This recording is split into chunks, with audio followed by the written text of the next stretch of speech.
kindergartners. This week for writing, we're going back to telling true stories. You guys did such a good job with your opinion writing. We're really proud of you. It's time to switch gears and to dig into the end of the year. We're going back to telling true stories. Your job this week is to write 2 different 3-page true stories that really happened to you. We printed an idea page for you. You've received this once before, but just in case you lost it, we gave it to you again, about some true stories that you could write about. Maybe going to the pumpkin patch, maybe when you lost a tooth, anything you can think of that really did happen to you. Now, our focus for true story writing for the end of the year is we're really going to work on making your story fun to read. And I'm going to kind of show you how that'll work.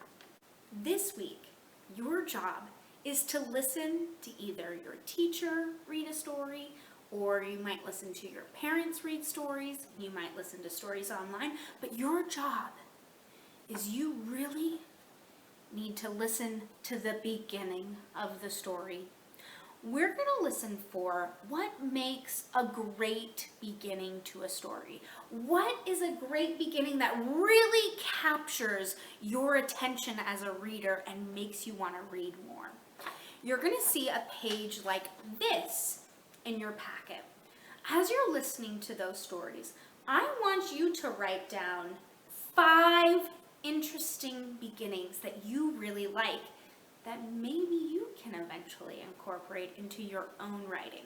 Let me show you a little bit of how this works. I was in my classroom the other day, and I was looking through our star books, and I found one of my absolute favorites from this year. Do you guys remember this one? The Snowy Day. And I was looking at the beginning of the book, and I was reading through it, and I noticed this really interesting beginning.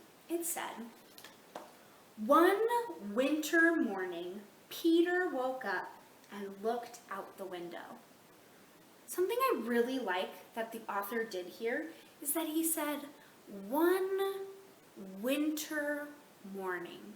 It helps me as a reader really imagine the snow on the ground, just waking up. I feel kind of excited. Maybe it'll be a snow day. So I really like this one, and I'm going to write some of this beginning down onto my page.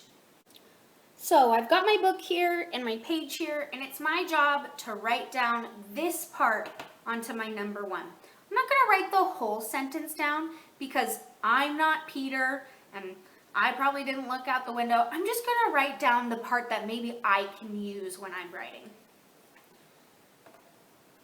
One thing I really like about this beginning is that I could change winter with another season like spring or summer or fall, and I can always change morning to a different time of day, maybe afternoon or nighttime or at breakfast time.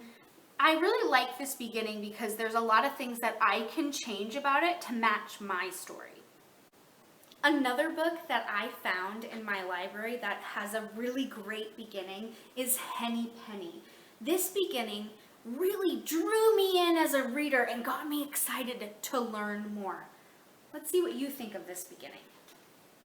This beginning says, "One day when Henny Penny was scratching among the leaves, an acorn fell out of the tree and struck her on the head." I really like how it started with "one day when." This is an interesting beginning. I think I'm going to add it to my list. Okay, so I'm going to add just this part because I think I could use that in my own writing.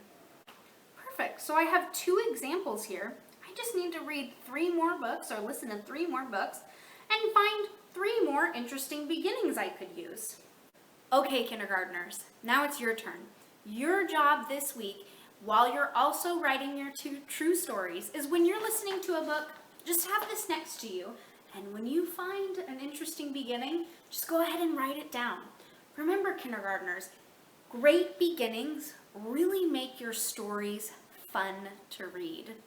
I can't wait to see what you guys come up with.